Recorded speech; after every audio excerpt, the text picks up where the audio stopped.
ಶುಭೋದಯ ಎಲ್ರಿಗೂ. ಎಲ್ಲರೂ ಆರಾಮಾಗಿದ್ದೀರಾ ಅನ್ಕೊತೀನಿ. ದೀಪಾವಳಿ ಹಬ್ಬದ ಶುಭಾಶಯಗಳು. ನೋಡಿ, ಇಲ್ಲಿ ನಮ್ಮ ಕನಕಾಂಬರದ್ದು ಎಷ್ಟು ಚೆನ್ನಾಗಿ ಬಿಟ್ಟಿದೆ ಹೂವು ಎಲ್ಲ. ಆ್ಯಕ್ಚುಲಿ ಅರ್ಧ ಕಿತ್ಬಿಟ್ಟಿದ್ದೀನಿ ನಾನು. ಎಲ್ಲ ಏನು ಕಿತ್ತ ಮೇಲೇ ನನಗೆ ವೀಡಿಯೋ ಮಾಡೋಣ ಅಂತ ಅನ್ಸೋದು, ಅದಕ್ಕೆ ಮುಂಚೆ ಅನ್ಸೋದೇ ಇಲ್ಲ.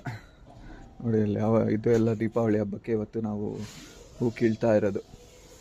ನೋಡಿ, ಬಿಳಿ ರೋಸ್ ಇದೆ, ವೈಟ್ ರೋಸ್, ಪಿಂಕ್ ರೋಸ್, ಆಮೇಲೆ ದಾಸವಾಳ, ವಿಂಕಾ, ಇದು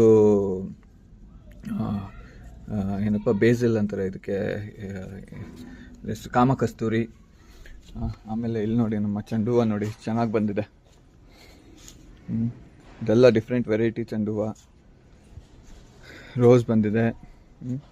ಇದು ನಾಳೆ ನಾಡಿದ್ದಿಗೆ ಅರಳಕ್ಕೆ ಬಿಟ್ಟರೆ ಚೆನ್ನಾಗಿ ಅರಳುತ್ತೆ. ಓಕೆ, ಸೊ ಎಲ್ಲರೂ ರೆಸ್ಪಾನ್ಸಿಬಲ್ ಆಗಿ ಪಟಾಕಿ ಹೊಡೀರಿ. ನಮ್ಮ ಸ್ಯಾಂಡಿ ಅಂತೂ ಇಲ್ಲಿ ಒಳಗಡೆ ಕೂತ್ಕೊಂಡವನು ಎಲ್ಲಿ ನೋಡಿ ಒಳಗಡೆ ಓಡೋಗ್ಬಿಟ್ಟಿದ್ದಾನೆಲ್ಲೋ, ಹೊರಗಡೆನೇ ಬರ್ತಾ ಇಲ್ಲ ಅವನು. ಹೋಗಿ ಆ ಸೌಂಡಿಗೆ, ಪಟಾಕಿ ಸೌಂಡ್ಗೆ ಆಗ್ಲೇ ಇಲ್ಲಿ ಎಲ್ಲ ಡಮ ಡಮ ಅಂತ ಜೋರಾಗಿ ಹೊಡಿಯೋಕ್ಕೆ ಶುರು ಮಾಡ್ಕೊಂಡ್ಬಿಟ್ಟಿದ್ದಾರೆ. ಸ್ವಲ್ಪ ಎಲ್ಲರೂ ರೆಸ್ಪಾನ್ಸಿಬಲ್ ಆಗಿ ಹೊಡೀರಿ.